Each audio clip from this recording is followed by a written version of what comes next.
cómo María nos acompaña silenciosamente en este camino de conversión, en este camino de peregrinación que es la Cuaresma hacia la Pascua.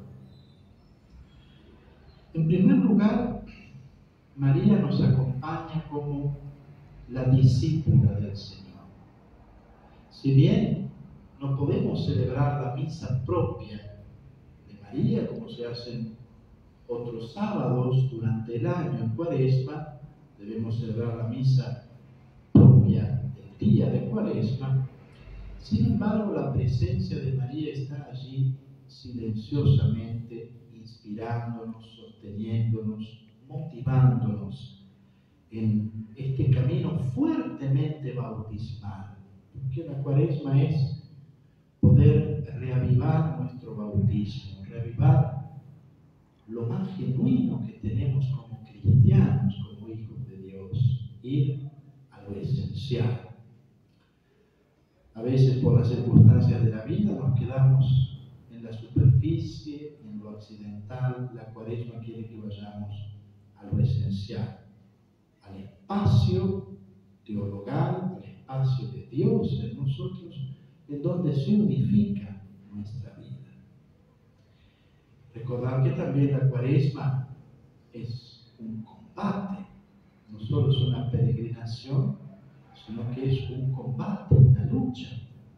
No podemos negar el carácter de ascesis de la vida cristiana.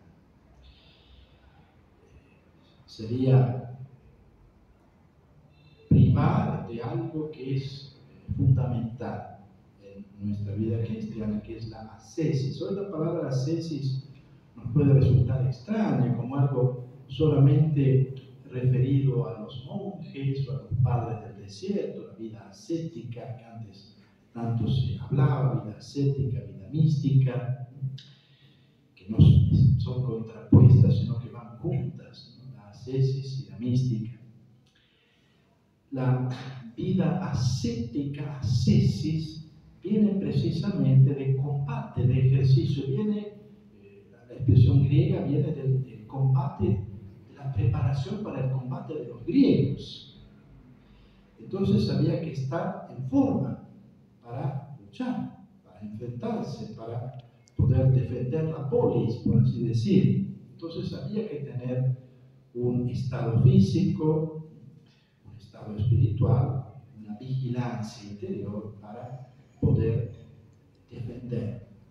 Entonces, la Cuaresma es este ejercicio de las virtudes teologales, las virtudes fundamentales de nuestro ser cristiano, las virtudes que se engloban o se sintetizan en estos tres grandes pilares, que es la oración, fundamentalmente como escucha de la palabra del Señor, alimentarse más que nunca de la palabra del Señor en la Cuaresma, el ayuno como vaciar el corazón de aquellas cosas que idolatramos, que son ídolos, que ocupan el lugar que solo Dios debe tener en nuestro corazón. Solo Dios es el Señor en nuestro corazón y debe ser el Señor. Y por eso el ayuno corporal, hoy en día en ayuno nos gana este ayuno intermitente, ayuno estético, ayuno de no sé cuánto y de esto y de lo otro. No hace falta ser cristiano para ser buenos ayunadores. Pero el fin del ayuno cristiano no es estético, por ahí nos viene bien un poco la salud también, ¿no? La iglesia es integradora, no es cuerpo y alma aquí, no es una unidad profunda. Pero el fin del ayuno es despertar el hambre y la sed de Dios. Algo que nos debe preocupar en nuestra vida espiritual es decir, pero yo estoy haciendo las cosas bien. Voy a misa, me confieso cada tanto, rezo, soy buena persona, no molesto a nadie, por no poner otro término, ¿no es cierto? No molesta a nadie. Bueno, está bien, ¿no es cierto? Pero, atención, ¿cómo está tu hambre y tu sed de Dios? Nos debe preocupar verdaderamente cuando nos estancamos o decimos, hasta aquí llegué. La vida cristiana es esa constante búsqueda de Dios, es estar en búsqueda. Como la sierva busca corrientes de agua, así mi alma te busca a ti, Dios mío. Tienes sed de Dios, el Dios viviente. ¿Cuándo entraré a ver el rostro del Señor? Por eso el ayuno en Cuaresma tiende a despertar ese hambre, esa sed de Dios, que puede estar tibia, aletargada, o podemos llenarla con otras cosas. Y luego la misericordia. El ejercicio de la misericordia, de la compasión con el prójimo, del perdón de las ofensas, de la paciencia, de la mansedumbre, de la ternura, de la humildad. Todas estas virtudes que se engloban en la misericordia y en las 14 obras de misericordia. La Iglesia, en su oración, nos dice, con el ayuno despiertas el hambre de ti, y con las obras de misericordia transformas nuestra alma. La transforma a imagen de Dios, compasivo y misericordioso. Entonces, María en la Cuaresma, en primer lugar, nos está invitando a ser discípulos del Señor. Estamos rezando cada sábado estos 7 dolores de María. Y si contemplamos bien estos 7 dolores, son un camino, un seguimiento. María como la discípula del Cordero de Dios, la que sigue las huellas de Jesús. En su infancia como la sierva del Señor, en la pasión como la madre del Redentor. La madre del Redentor, la colaboradora del Redentor. La nueva Eva, la mujer, como la llama Jesús, crucificado a su madre al pie de la cruz. Mujer, en el sentido de que ella es la verdadera madre de todos los vivientes, nuestra madre en el orden de la gracia. Pero María, como discípula del Señor en Cuaresma, nos está invitando a la escucha, abrir el corazón a la palabra. Fíjense, en Cuaresma tenemos siempre esta preciosa solemnidad de la Anunciación del ángel a María. Y en la Anunciación se nos presenta este diálogo entrañable que se da en el interior de María. María está escuchando al Señor. Fíjense, los grandes artistas del medioevo y del Renacimiento siempre en la Anunciación la pintan a la Santísima Virgen con un libro en sus manos, o sea, con la palabra de Dios en sus manos. María está en oración, María está rumiando la palabra. María está en contacto con la palabra. María está, como hermosamente dice el Papa Benedicto XVI, María está habitando la palabra de Dios como su propia casa, su hogar entrañable. Esto es precioso. La palabra de Dios no debe ser solamente una cosa, algo que leemos para que nos ilumine un poco, sino tiene que ser nuestra casa. Hago un poco de publicidad. En mayo, el padre Luis Lenzi va a dar unos 4 miércoles de formación sobre la Biblia. Tiene un título muy hermoso, dice, habitar nuestra Biblia. Es decir, hacer de la palabra de Dios nuestra casa, con esa familiaridad del hogar, de entrar en la palabra de Dios y permanecer en ella. Bueno, María en la Anunciación está en la palabra de Dios como en su propia casa, escuchando, audir, o sea, inclinando todo el oído a la existencia a la palabra. Y dice San Agustín, María ante el anuncio del ángel, ante el plan de Dios, ante el proyecto de amor de Dios, de darle a su Hijo, para que en ella tomara carne nuestra humanidad. María responde con la fe, responde desde la palabra. Aquí está la sierva del Señor, la esclava del Señor. La sierva, o sea, la que no tiene otra voluntad sino la de su Dios. Y sabe que esa voluntad siempre es vida, siempre es bienaventuranza.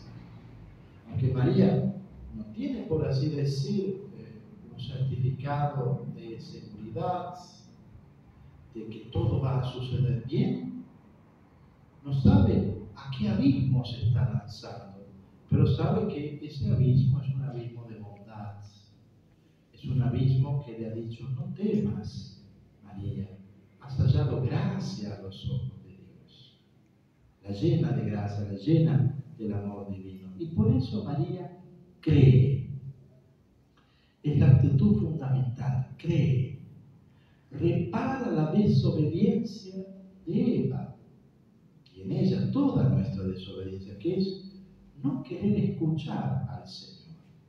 La escucha presupone un acto de relación entrañable con el otro, es estar presente y recibir la palabra del otro.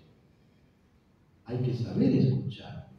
Pueden entrar en nuestros oídos tantas cosas, el ruidaje, la palabrería vana, la murmuración, pero la verdadera escucha implica un acto de amor, de presencia, estar presente ante el otro, para que el otro pueda darme su palabra, y en la palabra darme algo de sí mismo, algo de sí mismo. Nosotros en nuestra palabra damos algo de nosotros mismos, y ojalá siempre sea luz, bondad, gracia, esperanza, consuelo, nunca algo que pueda herir al otro. Damos algo de nosotros mismos. En cambio, Dios es su misma palabra. Cuando Dios habla, se está dando todo Él a sí mismo. ¿Por qué? Él es la palabra, Dios es su verbo, su Hijo. Entonces, cuando Dios habla y golpea tiernamente, mira que estoy a la puerta y llamo, si alguno escucha mi voz y me abre la puerta, entraré en su casa, cenaré con él y él conmigo. Dice bellamente el Apocalipsis, el Señor en el Apocalipsis. El Señor está a la puerta de la voluntad de María. Golpea tiernamente, ábreme, hermana mía, amada mía, hermosa mía. Lo dice el esposo del cantar de los cantares, ábreme. Y María abre la puerta de su escuchar a ese Dios que se da todo a ella. Y por eso los medievales tienen una expresión muy linda siguiendo toda la teología de San Agustín. Verbo concipie filius.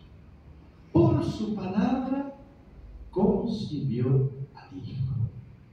Por su palabra concibió al Hijo. Por su palabra hágase. Concibe aquel que es la palabra. Y en esa palabra María también se entrega totalmente al querer, al plan de Dios. Por eso, algún ícono o alguna imagen de Oriente, ya alguna vez le referí esto, una cosa un poco simpática, tal vez puede parecer extraña hoy en día, pero por ejemplo está un rayo de luz que entra en el oído de la Virgen Santísima, que está en la Anunciación. Y en ese rayo de luz va como un pequeño bebé, que entra como por el oído. Esto a nosotros nos puede parecer tal vez extraño, un poco de mal gusto, gente ilustrada del siglo, ¿qué siglo estamos? Pero tiene un profundo sentido espiritual. O sea, María concibe por el oído. María es más bienaventurada. Atención, esta expresión tan fuerte de San Agustín. María es más bienaventurada, más feliz por haber concebido a Cristo primero en su fe, en su alma, y por haberlo concebido corporalmente. O sea, concibe por la fe, adhiriéndose en la fe y en el amor a la palabra del Señor. Por eso es bienaventurada. Y por eso en Lucas, esta alabanza indirecta de Jesús a su madre, la discípula. La discípula. Bienaventurados, más bien, los que escuchan la palabra de Dios y la cumplen, o sea, la llevan a la vida. María es la discípula. Y la discípula es la que camina en pos del Maestro.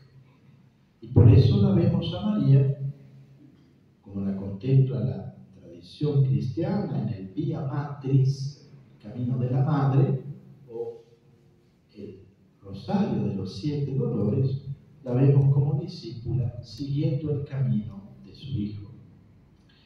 Y la vemos permanecer al pie de la cruz, cuando todos huyen, como la imagen de la iglesia que está firme y unida a su esposo en la cruz, compartiendo el padecimiento de Cristo para ser madre fecunda de hijos. María es la imagen más preciosa de la iglesia cuando está al pie de la cruz.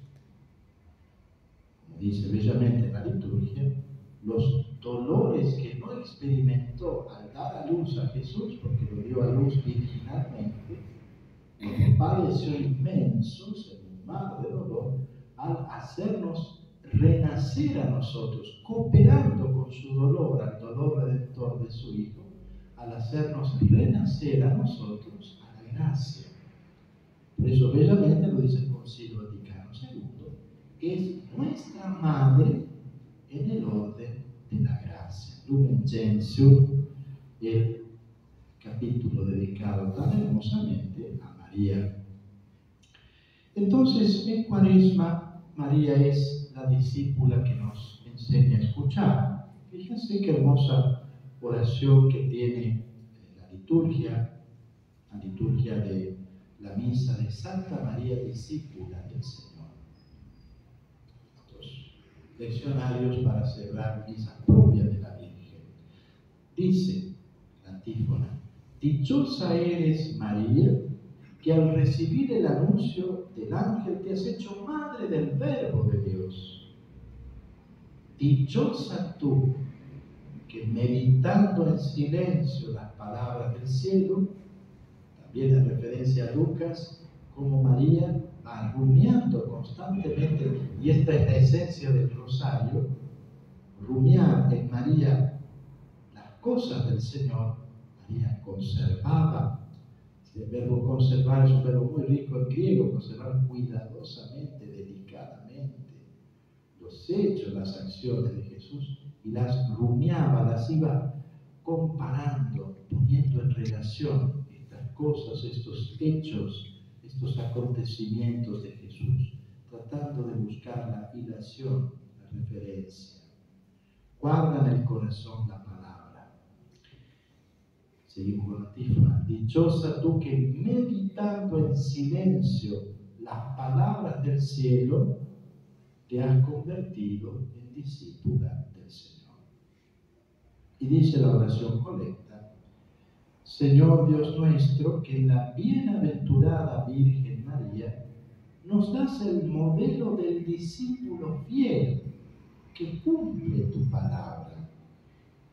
Abre nuestros corazones para escuchar el mensaje de salvación que en virtud del Espíritu Santo ha de resonar diariamente en nosotros y producir fruto abundante.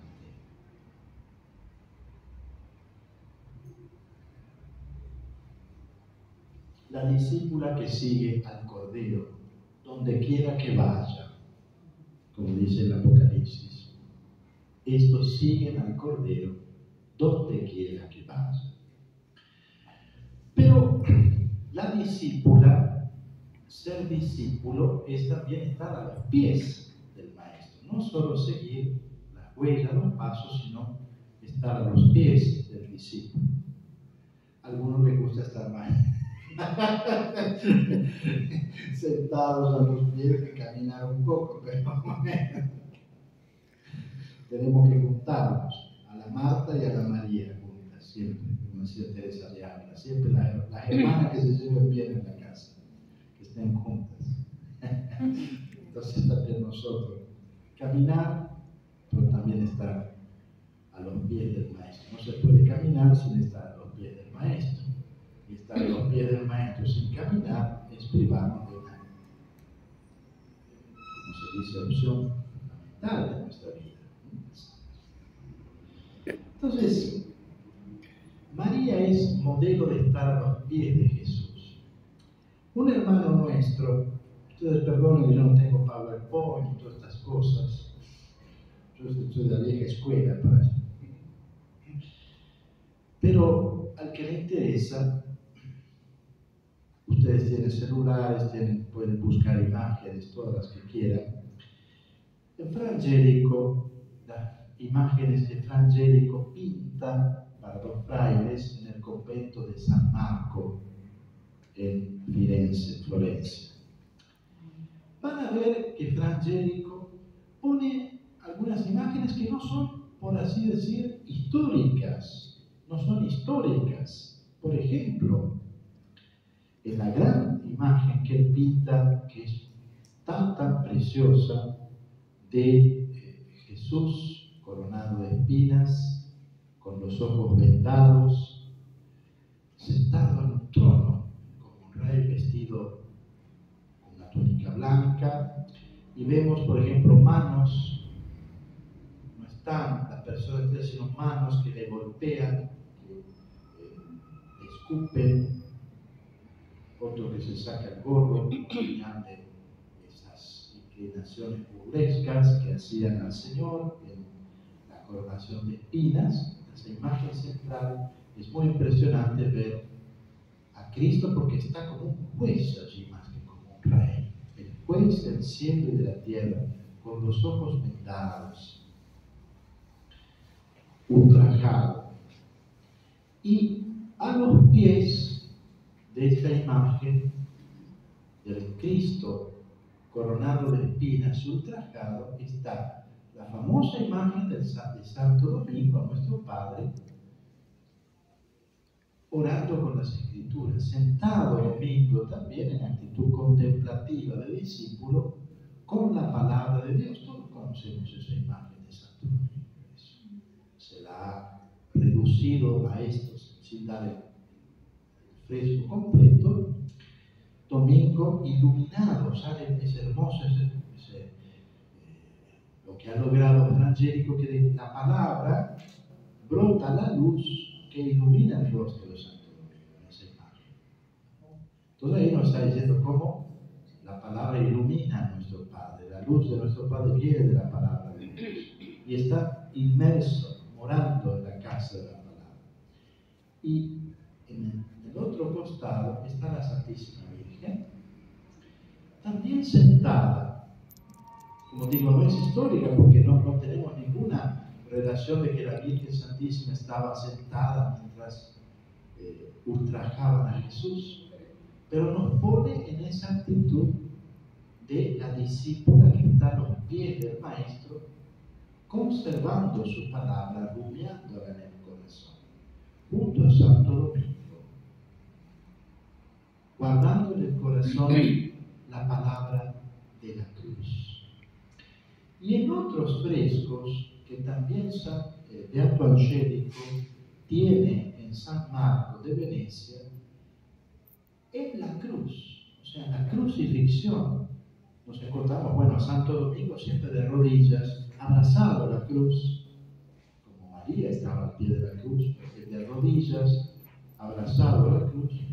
Y en algunas de las pinturas la vemos a la Santísima Virgen también sentada al pie de la cruz. Uno dice, pero Francesco está contradiciendo lo que dice Juan. Estaba firme de pie. Fran Angélico quiere mostrar la actitud de discípula que está a los pies del Maestro, recibiendo la palabra de la cruz, recibiendo la sabiduría suprema que es la cruz del Hijo. María la contemplativa, para mostrar a los frailes, así que ustedes tienen que vivir, reposar en el Señor. Y esta actitud de estar a los pies de Jesús, ¿quién la tiene por excelencia? María de Betania, las amigas de Jesús, las amigas entrañables de Jesús, porque Jesús tenía amigos. No amaba abstractamente al Señor, tenía un corazón humano, y un corazón humano tiene amigos. Y los amigos de Jesús era esta hermosa familia de Betania, donde el Señor descansaba, se hospedaba, encontraba alegría en medio de tanta hostilidad en la cual él vivía. Juan nos dice que Jesús amaba a Lázaro, a Marta y a María. Y María está a los pies del Señor como discípula. Y para honrar a nuestras queridas cofrades, esto era revolucionario en tiempos de Jesús. La mujer no podía ser discípula. Los rabinos tenían sus discípulos, era todo un honor pedir, porque era el discípulo o el que quería ser discípulo que pedía ser admitido a la escuela del maestro. Fíjense, Jesús utiliza el camino contrario, es Jesús el que elige. Es Jesús el que llama. Pero las mujeres no se admitían a la escuela rabínica. Incluso en la sinagoga estaban ya escondidas, arriba. Tenía una especie de celosía para que no se las viera. No hago ningún juicio, pongo solamente los datos históricos, ¿no? Pero, como digo, en tiempo de Jesús esto es revolucionario, porque que una mujer esté a los pies del Maestro quiere decir que es una discípula, como se sentaban los discípulos. Y esto es muy, muy, muy hermoso. Jesús tiene discípulos y discípulas, seguidoras. También la mujer está llamada a ser discípula del Señor, a llevar también su palabra, a acoger su palabra. Otra escena en donde están a los pies del Señor es en el Evangelio de San Marcos.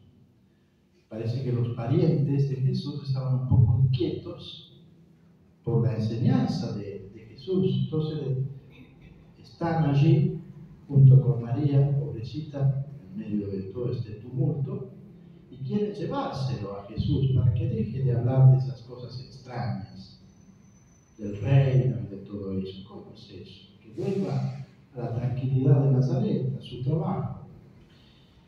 Y le dicen, tu madre y tus hermanos, o sea, los parientes de Jesús, están hacia afuera y quieren verte. Y Jesús, mirando a los que estaban sentados junto a él, dice Marcos, dice, ¿quién es mi madre y quiénes son mis hermanos? Los que escuchan la palabra de Dios y la cumplen. Esa actitud de escucha, como digo, de manifestar en la vida el querer del Señor. Por eso, esa es la actitud más preciosa de María. Permanecer junto al Señor, como María de Betania nos enseña. Una vez, ustedes dicen, ahora viene la Semana Santa y tenemos que llenarnos el programa de cosas. Tenemos que hacer muchas cosas, muchas oraciones, muchas visitas a los monumentos. Me van a matar los cordobeses, pero va a ser una misa, cuando se enferma y afligido dice, basta de todas esas cosas de los 7 iglesias. ¿Por qué? Es lindo, ¿no es cierto?, la tradición, pero se presta ¿para qué? Para curiosear, para que nos vean muchos personajes y personajes, para que las vean cómo están vestidas, etcétera, mostrarse. Y también para curiosear, mira, esta iglesia está más linda que la otra, mira quién estaba ahí, ay, ¿cuál es ese sigue ahí metido todavía? Chismosear.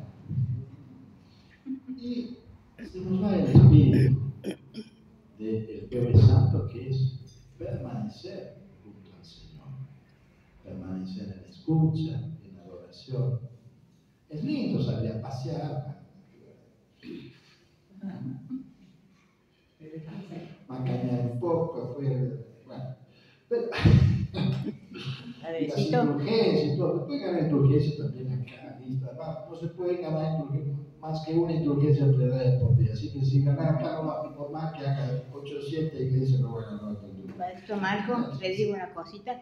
No, después. Bueno.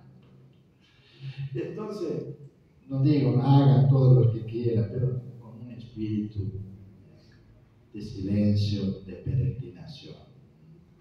Si espíritu y si se quedan en una iglesia, lo van a hacer muy bien. Se quedan en una iglesia, va a ser muy bien, permaneciendo junto con Jesús, en silencio. Y dice, ¿qué tenemos que rezar? Mira al Señor, contempla, deja que Él te hable, permanece con Él. No te rompas la cabeza buscando miles de oraciones en la Semana Santa, ni Santa Brígida, ni esto, ni lo. Guarda la palabra del Señor en tu corazón. Tienes que rumiar esa palabra. El mejor ejemplo de lo que tenemos que hacer en Semana Santa, nuestro sentido pascual, es María de Betania. María de Betania. Permanecer como María Piedra Cruz y como María de Betania, que ella, en un gesto de desbordante amor, no se reservó nada para sí. Y ese perfume carísimo de nardo puro, en ese alabastro, lo rompe a los pies de Jesús, porque su amor intuye que el Maestro va a ser conducido a la muerte, en esa gratuidad de amor. Romper el alabastro de nuestro corazón, para que pueda brotar el perfume hermoso de nuestra gratitud al Señor. Señor, aquí estoy, aquí estoy. No puedo decirte nada, no puedo ofrecerte nada, solo mi presencia, solo mi corazón roto, aquí estoy. Esta es la mejor oración. Recordar siempre que en el Tríduo Pascual no somos nosotros los que obramos. La Cuaresma fue esto, ejercitamos la ascesis.